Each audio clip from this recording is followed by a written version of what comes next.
bienvenue sur ma chaîne étudiante. Aujourd'hui, nous allons vous présenter une édition spéciale sur l'ouverture du Centre culturel de Google à Paris. L'Institut culturel de Google était initialement un site web développé par Google dans le but de rendre du matériel culturel important, disponible et accessible à tous et de le préserver numériquement pour éduquer et inspirer les générations futures. Il a été lancé en 2011 et comptait en juin 2013 plus de 6 millions d'articles. Avec cette plateforme culturelle, on peut donc accéder à un tas d'œuvres d'art, mais aussi à des monuments ou merveilles naturelles. Telle une Google Map customisée, cette plateforme permet aussi bien de voir les Alpes qu'admirer un Van Gogh ou se balader à l'intérieur du musée d'Orsay. Au total, 40 000 œuvres sont disponibles. Certaines d'entre elles peuvent même être étudiées à un niveau de détail inégalé. Le rêve pour tout étudiant en histoire de l'art ou art plastique. 2 ans et demi après la création de cet institut culturel, jusqu'alors plateforme internet uniquement, Google lui donne un espace physique de 340 m². Il est installé dans les anciennes écuries de l'hôtel particulier qui accueille Google France, rue de Londres à Paris. Le Lab n'est ni une galerie, ni un musée virtuel, ni un lieu d'exposition. C'est un espace de travail pour la recherche et une invitation aux acteurs culturels afin de découvrir les solutions permises par les nouvelles technologies. La communauté culturelle dispose ainsi d'un espace pour mettre en œuvre des projets novateurs et des prototypes dans l'atelier à disposition. Aujourd'hui, nous avons l'honneur d'accueillir Laurence Dubois-Duchesne, étudiante aux Beaux-Arts. Bonjour. Bonjour. Et Manon Boudot, journaliste économique. Bonjour. Ayant utilisé le Lab, par quels moyens cet institut influe sur la culture? Alors effectivement, j'ai utilisé le Lab pendant deux mois. Donc le Lab est un réel lieu de résidence pour les jeunes artistes. Il accueille des jeunes artistes du monde entier. Nous avons la possibilité d'utiliser les locaux pendant une période de 2 à 3 mois pour créer et développer nos projets. En plus, nous sommes accompagnés par des ingénieurs Google et le Lab nous aide à organiser des événements, des séminaires, des débats pour explorer les opportunités offertes par la collaboration entre le monde de la culture et technologique. Connaissant Google, je suppose qu'ils ont mis en place des technologies innovantes. Tout à fait. Alors pendant mon expérience, j'ai eu l'occasion d'utiliser un atelier équipé de technologies expérimentales, comme par exemple un écran interactif, capture 3D, un appareil gigapixel, imprimante 3D et un lunch permettant d'exposer des œuvres sur un écran numérique. Une salle avec un grand écran de 65 m² Ultra HD pour les séminaires, les événements, etc. Cet atelier sera ouvert aux partenaires de Google comme les musées, les fondations ou les institutions chargées de collecter des archives. Et globalement, qui utilise ce Lab? Alors le Lab est un lieu où les communautés technologiques et créatives se réunissent pour partager leurs idées et imaginer de nouvelles expériences autour de l'art et la culture. Le Lab accueille des experts, des créateurs, des conservateurs, des artistes et des éducateurs pour développer les liens entre la technologie et la culture. Le projet comptabilise aujourd'hui 300 institutions, près de 43 pays. Google crée des outils qui favorisent la diffusion des divers héritages culturels et les rendent accessibles au monde entier. Merci Laurence d'avoir partagé votre expérience au Lab avec nous. Et Manon, en tant que journaliste économiste, pourquoi pensez-vous que Google a créé ce Lab? Alors, c'est un lieu qui doit servir de rencontre entre les acteurs de la culture et les ingénieurs de Google. En effet, l'Institut culturel de Google développe des technologies pour aider ses partenaires à publier leurs collections en ligne et à toucher un nouveau public grâce à des initiatives comme Art Project, événements historiques et World Wonders.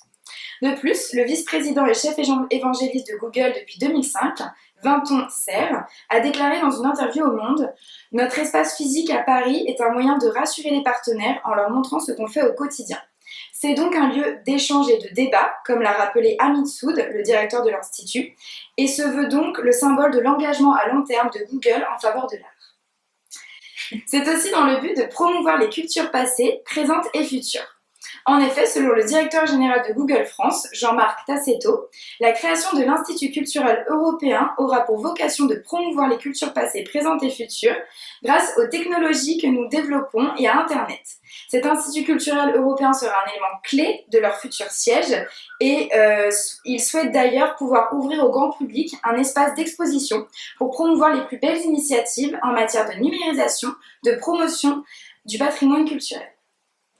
Merci Manon pour toutes ces explications. Et vous, en tant qu'étudiante, qu'en pensez-vous?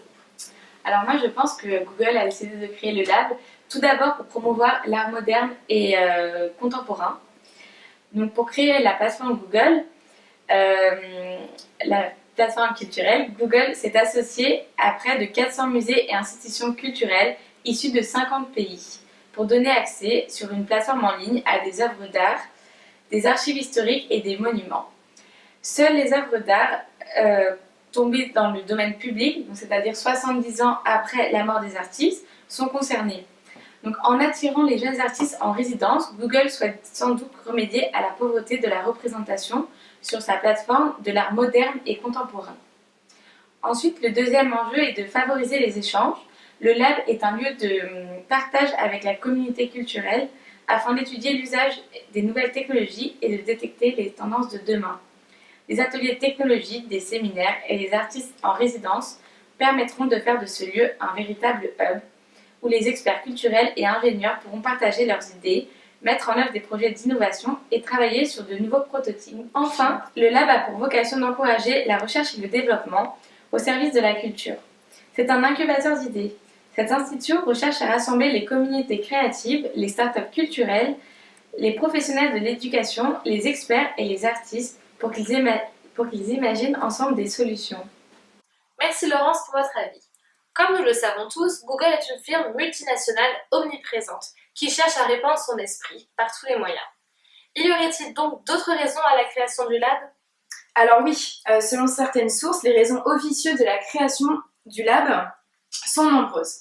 En effet, cela serait un moyen pour Google d'occuper le terrain et de négocier avec le secteur culturel français. Effectivement, le directeur du lab de l'Institut culturel Google à Paris, Laurent Gaveau, a affirmé que ce serait un espace de débat et de collaboration pour discuter souvent âprement des exigences du secteur culturel. Il n'est pas non plus inconnu que les relations entre la France et Google ne sont pas au meilleur terme. Suite à certains conflits, notamment à propos de la question de l'équité fiscale. En effet, Google ne paye pas assez d'impôts en France, un faible montant, et au niveau de la protection des données personnelles, de la protection de la diversité culturelle et enfin sur les droits d'auteur. Cette situation a été confirmée aussi lors du refus de la ministre de la Culture Aurélie Filippetti à assister à l'inauguration de l'Institut culturel de Google à Paris. Ainsi, la création de l'Institut culturel de Google à Paris serait un lieu de négociation culturelle, tout en étant un lieu de diffusion de l'esprit Google. Pourquoi ont-ils alors choisi Paris ? Alors oui, on pourrait se demander pourquoi Google a choisi d'installer son institut culturel à Paris. Donc plusieurs raisons sont à l'origine du choix de la firme américaine. Paris, c'est la capitale de la France et elle est connue pour être un carrefour culturel. De plus, Carlo D'Azzaro Biodo, qui dirige les activités de Google du Sud et de l'Est, déclare que 80% des contenus sur le net sont en anglais. C'est pour cela qu'il souhaite ainsi promouvoir la diversité culturelle et développer un enracinement local en France. Or, selon Steve Crossan, qui est le directeur de l'Institut culturel de Google à Paris, qui est lui-même francophone, il a ajouté que Paris est un lieu naturel pour la culture. De plus, c'est une place centrale par laquelle la plupart des artistes passent un jour. Au travers de son institut culturel, Google souhaite démontrer l'intérêt des technologies qu'il développe en les reliant à la culture. Le géant américain aime aussi se lancer des challenges pour toujours plus se surpasser et étendre son influence.